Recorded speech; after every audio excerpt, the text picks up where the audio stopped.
Les indices boursiers, la solution miracle pour investir sans se prendre la tête. C'est un peu l'image qu'on en a, non? L'idée, elle est super simple et c'est ça qui plaît. On achète un petit bout de tout le marché et hop, on regarde son argent travailler tranquillement. La diversification facile en quelque sorte. Et cette promesse, elle a marché du tonnerre. C'est vraiment ça qui explique le succès fou des fonds indiciels, qui sont devenus un des piliers de l'investissement moderne. Pour des millions de personnes, c'est la solution par défaut pour s'exposer à la croissance sans se compliquer la vie. Ok, mais et si cette belle image commençait à se fissurer? Est-ce que cette promesse de sécurité, d'équilibre, est toujours d'actualité? Ou est-ce qu'on se berce un peu d'illusions? Est-ce que les grands indices qu'on suit tous les jours reflètent encore fidèlement une économie diversifiée? C'est justement ça qu'on va aller voir de plus près. Alors, revenons juste un instant aux bases. Ce qui est séduisant avec un fonds indiciel, c'est sa simplicité.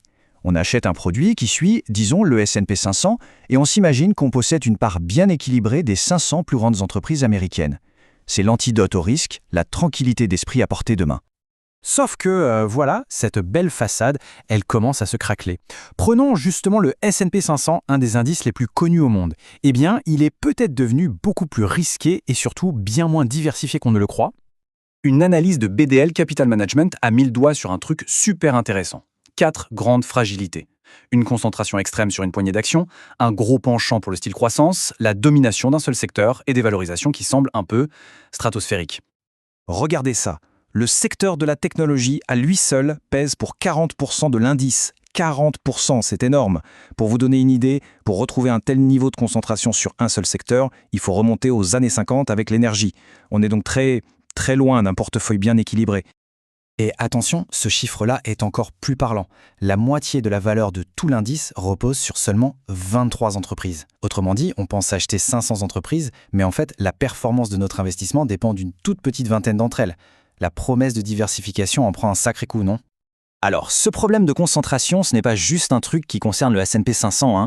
Pour vraiment piger la mécanique d'un indice, des fois, il faut changer complètement de décor. C'est pour ça qu'on va aller jeter un œil à un cas d'étude fascinant, la Bourse régionale des valeurs mobilières, qui couvre 8 pays d'Afrique de l'Ouest.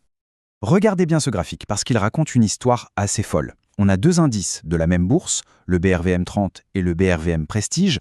Pendant des mois, ils évoluent main dans la main, et puis début 2024, bam, leur chemin se sépare complètement. C'est la preuve éclatante qu'un indice, ce n'est pas juste un nom. La façon dont il est construit, ça change absolument tout. Et cette différence de construction, ça se voit directement dans le profil de risque. Ce tableau, tiré de l'étude, est limpide. L'indice composite est presque 4 fois plus volatile que l'indice prestige. C'est un peu comme comparer une petite balade tranquille en barque à une descente en rafting bien secouée. On est sur la même rivière, mais l'expérience, elle, n'a rien à voir. Et l'étude, elle ne s'arrête pas là. Elle nous donne des outils pour décoder ce qu'on pourrait vraiment appeler la personnalité d'un indice.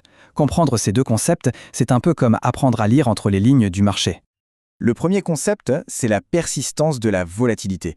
Pour faire simple, c'est l'idée que le marché a une sorte de mémoire émotionnelle.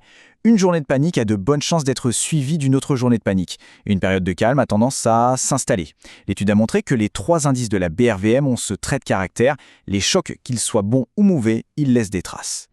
Le deuxième concept, c'est ce qu'on appelle l'effet de levier. Ça mesure un peu la psychologie du marché. En gros, le marché est un grand pessimiste. Il a bien plus peur des mauvaises nouvelles qu'il n'aime les bonnes.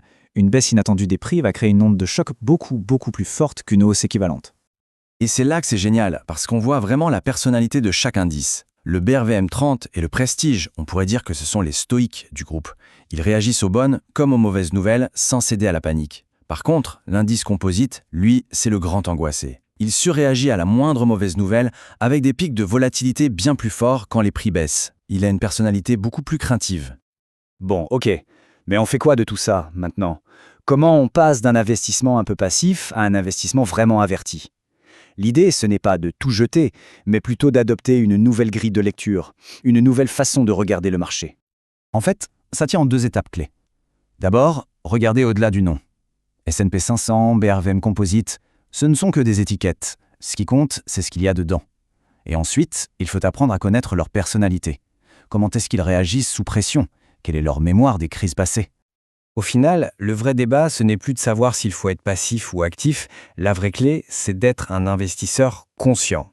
Quelqu'un qui comprend vraiment l'ADN de ce qu'il détient, que ce soit un fonds indiciel ou des actions choisies une par une. L'ignorance aujourd'hui n'est plus vraiment une option.